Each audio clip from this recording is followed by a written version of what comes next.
네, 안녕하세요. 황금 거북이 하면 저평가 배당주, 저평가 배당주 하면 황금 거북이 52주 최저가를 기록하는 주식은 이유가 다 있습니다. 무슨 말인지 잘 모르시겠다고요? 괜찮습니다. 그럼 오늘도 황금 거북이와 함께 공부를 시작해 보겠습니다. 꼬북꼬북 가시죠.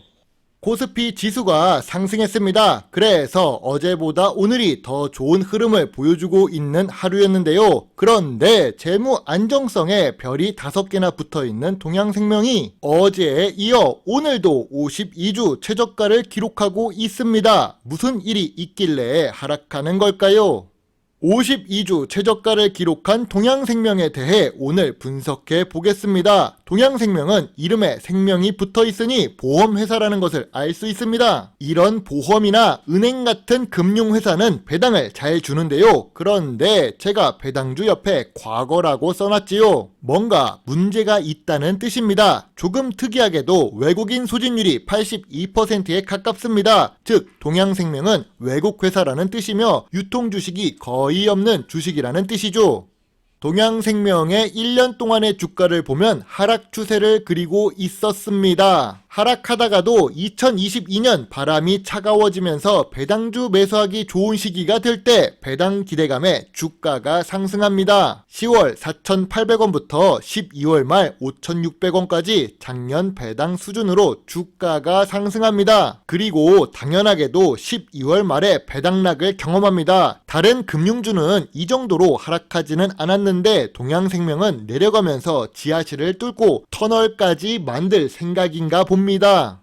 일단 동양생명 종목 뉴스를 확인해 보겠습니다. 2023년 2월 14일 배당 제대로 관리해라 금감원의 경영 유의 경고가 나옵니다. 뉴스 제목을 보니까 살짝 불안한데요. 그래도 2023년 2월 24일 그러니까 10일 뒤에 올라온 뉴스를 보면 동양생명 주주 환원 확대 기대감에 목표가 유지 뉴스가 나오고 있지요.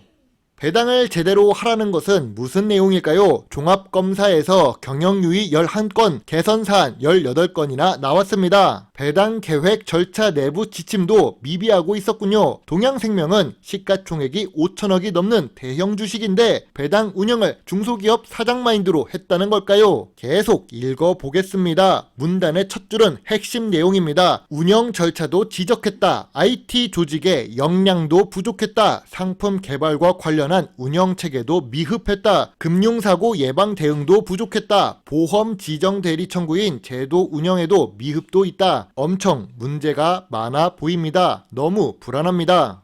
이런 불안함을 덮으려고 뉴스를 올린 걸까요? 그것도 조금 저렴한 뉴스에 속한 언론을 선택합니다. 한국경제나 매일경제도 아니고 조세일보네요. 일단 뉴스 제목을 보겠습니다. 주주 환원 확대 기대감에 목표가 유지랍니다. 주당 배당금을 404원으로 기대할 수 있다고 합니다. 말 그대로 기대입니다. 확정이 아닌데요. 원래 배당을 금융회사니까 잘 줄 것이라고 이해할 수도 있습니다. 하지만 유안타 증권의 리포트에는 투자 의견이 매수입니다. 갑자기 걱정되기 시작하는데요. 기관 투자자가 매수 의견을 냈으니까요.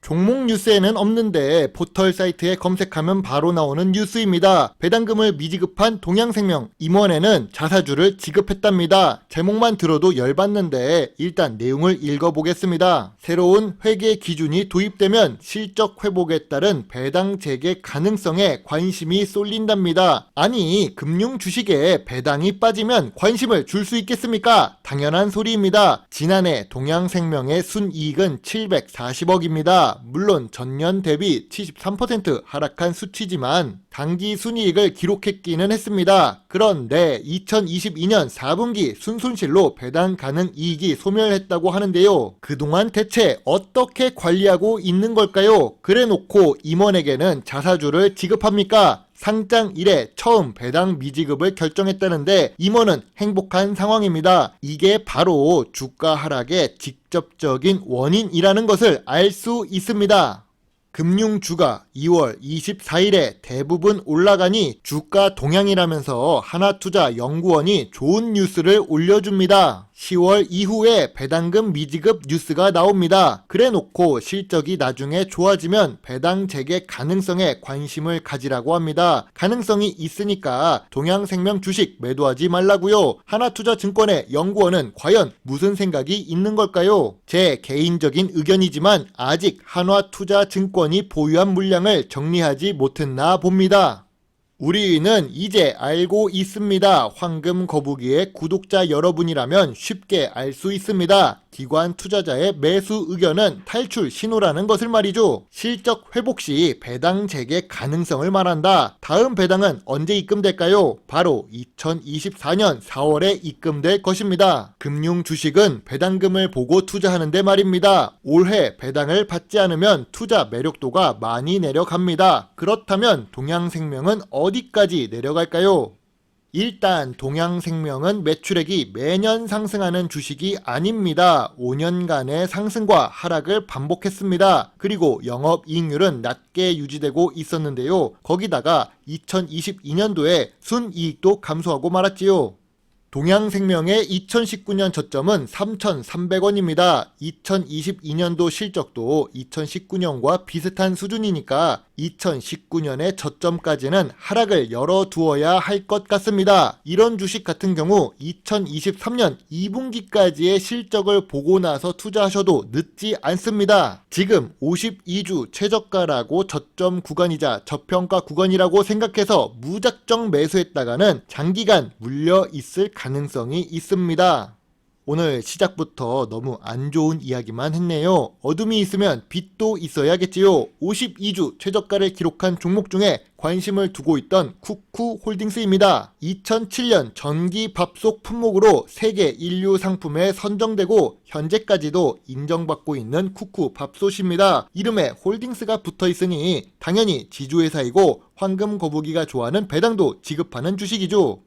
생활 가전 주식이라서 큰 기대를 하지 않을 수 있습니다. 그런데 재무제표를 보면 살짝 관심이 가는데요. 그 이유 중 하나는 매년 매출액이 상승하고 있기 때문입니다. 매출액이 상승하는데 영업이익률도 나쁘지 않습니다. 매년 14%에서 17% 사이를 유지하고 있지요. 2022년도 당기순이익이 증가했으면 좋겠지만 2021년과 비슷한 수준으로 예상되는 상황입니다.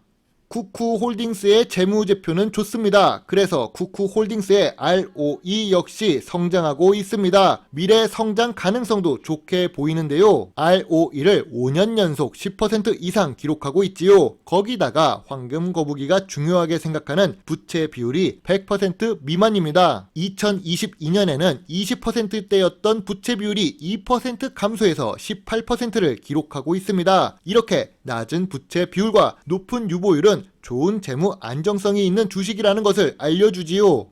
매출액이 증가하고 있습니다. 그런데 이 매출액 중에 수출 비중을 확인해야 합니다. 2020년 12%였던 수출 비율이 15% 그리고 최근에는 21%로 상승합니다. 3년간 증가하고 있다는 뜻인데요. 수출이 증가한다는 것은 미래 성장성이 상승하는 요인이 될 수 있습니다. 한국은 시장이 작습니다. 그러나 다른 한편으로 생각해볼 문제가 있지요. 밥솥을 꼭 쿠쿠 제품으로 사야 할까요? 조금 더 저렴한 중국 제품도 있을 것입니다. 즉 대체하기 쉬운 제품이라는 뜻인데요. 반도체나 제약바이오처럼 특수한 기술이 필요한 제품이 아니라는 뜻이죠. 왜냐면 밥을 정 안 된다면 가마솥이나 냄비로도 밥을 만들 수 있기 때문입니다. 그래도 쿠쿠홀딩스는 저점 구간이자 저평가 구간으로 내려온 상태입니다. 2019년보다 실적이 좋아졌는데 2019년의 저점은 2만원이지요. 지금 주가는 15,000원인데요. 이 상태로 보면 2019년 저점 근처까지는 올라갈 수 있는 여력이 된다고 생각합니다. 최근 해외 시장에서도 좋은 소식이 들리고 있는 쿠쿠홀딩스입니다. 지금까지 이야기를 들으면 쿠쿠홀딩스를 당장 큰 금액 매수하고 싶어지는데요. 좋은 재무제표에 좋은 재무 안정성에 PBR도 낮은 자산가치 주식, 거기다가 해외 수출 비중도 점차 상승하고 있고 주가도 저평가 구간입니다. 그런데 관심도가 낮습니다. 거래량을 보시면 알 수 있습니다. 관심이 낮으니까 주가 변동성도 높지 않은데요. 한번 잘못 들어가면 지루한 주식시장을 보게 될 것입니다. 또한 연구개발비의 투자를 더 크게 하지 않고 있습니다. 혁신적인 제품이 나오는 것을 기대하기 어려운데요. 아직 하락 추세가 끝이 나서 상승 반전되려는 모습도 나오지 않으니 주가가 추가로 하락해도 할 말이 없는 상황입니다. 다만 좋은 주식은 맞기 때문에 물려가도 괜찮다는 마음으로 소액 매수를 시작한다면 조금 더 나은 투자가 될 수 있을 것 같습니다. 황금 거북이는 배당주를 분석합니다. 오늘도 황금 거북이와 함께 주식 공부를 해주셔서 정말로 감사드립니다. 여러분의 작은 후원은 황금 거북이가 더 좋은 배당주 정보를 찾는데 많은 도움이 될 수 있습니다. 물론 투자의 책임은 매수, 매도, 단추를 누른 본인에게 있다는 것을 잊지 말아주세요. 배당주 주식 유튜버 황금 거북입니다. 감사합니다.